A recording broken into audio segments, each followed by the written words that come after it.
राजकुमारी चंदा और अनचाही औलाद की कहानी। एक प्रेरणादायक और भावनात्मक कहानी।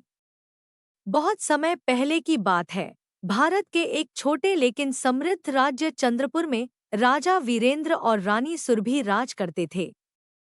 यह राज्य अपने ज्ञान, समृद्धि और न्यायप्रिय शासन के लिए प्रसिद्ध था। परंतु राजमहल के भीतर एक ऐसी तड़प पल रही थी जिसे कोई देख नहीं सकता था। वह थी संतान की कमी। राजा और रानी ने वर्षों तक संतान प्राप्ति के लिए व्रत, पूजा और आयुर्वेदिक उपचार किए, लेकिन सफलता नहीं मिली। राजा को विशेष रूप से पुत्र की लालसा थी, जो उनके नाम और गद्दी को आगे बढ़ा सके। आखिरकार एक दिन रानी सुरभि को गर्भधारण का सुख मिला। पूरे राज्य में खुशी की लहर दौड़ गई। जब संतान का जन्म हुआ तो वह एक सुंदर कन्या थी। रानी की आंखों में खुशी के आंसू थे, लेकिन राजा वीरेंद्र के चेहरे पर मुस्कान अधूरी थी। उन्होंने बेटी को देखा, पर मन से स्वीकार नहीं किया। मुझे तो एक पुत्र की उम्मीद थी, राजा ने धीरे से कहा। उस कन्या का नाम रखा गया राजकुमारी चंदा। वह जैसे जैसे बड़ी हुई, उसकी बुद्धिमत्ता, व्यवहार और सौंदर्य सबको आकर्षित करने लगे।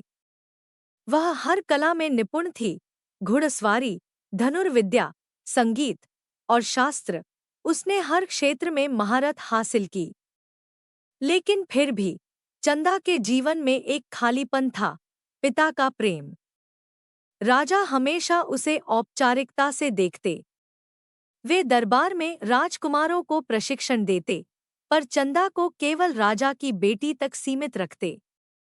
कई बार चंदा ने उनसे प्रश्न किया, पिताजी, क्या मैं किसी बेटे से कम हूं? राजा चुप हो जाते या विषय बदल देते।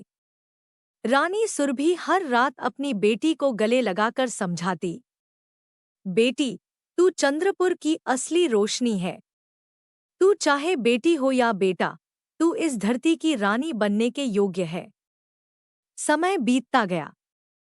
चंदा अब जवान हो चुकी थी। तभी एक दिन चंद्रपुर पर संकट आ गया। पड़ोसी राज्य कालकुट के राजा ने युद्ध की घोषणा कर दी। राजा वीरेंद्र अब बूढ़े और अस्वस्थ थे। मंत्रिपरिषद परेशान थी।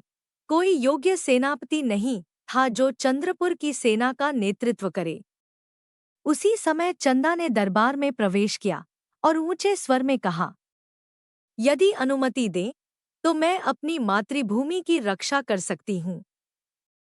दरबार में सन्नाटा छा गया। कुछ ने विरोध किया, पर रानी ने समर्थन किया। राजा मजबूरी में बोले, यदि तुम यह कर सको तो तुम मेरी असली संतान कहलाओगी। चंदा ने युद्धभूमि में कदम रखा। अपनी रणनीति, साहस और नेतृत्व से उसने न केवल शत्रु की सेना को हराया, बल्कि युद्ध रोककर कालकुट के राजा से शांति समझौता भी करा लिया। पूरा राज्य उसकी वीरता और बुद्धिमत्ता का गान करने लगा। राजा वीरेंद्र ने सिंहासन पर बैठे बैठे अपनी आंखों में आंसू लिए चंदा को गले लगाया और कहा, आज मुझे समझ आया कि पुत्र पुत्री में कोई अंतर नहीं होता। तू मेरी सबसे योग्य संतान है। उन्होंने उसे अपनी उत्तराधिकारी घोषित कर दिया। चंदा ने चंद्रपुर पर वर्षों तक न्याय और प्रेम से राज्य किया। सीख, कभी भी संतान को उसके लिंग से मत आंकिए। एक बेटी भी उतनी ही योग्य, साहसी और नेतृत्व वाली हो सकती है जितना कोई पुत्र। उसे स्वीकारिए, प्रोत्साहित करिए, क्योंकि अनचाही संतान नहीं होती, केवल अनजाने पूर्वाग्रह होते हैं।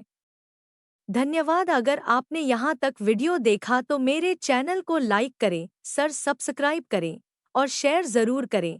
धन्यवाद। ऐसे ही वीडियो देखने के लिए मेरे को कमेंट करें, आप कैसे वीडियो देखना चाहते हैं। आपका दिन शुभ हो। राधे राधे। जय श्री कृष्णा।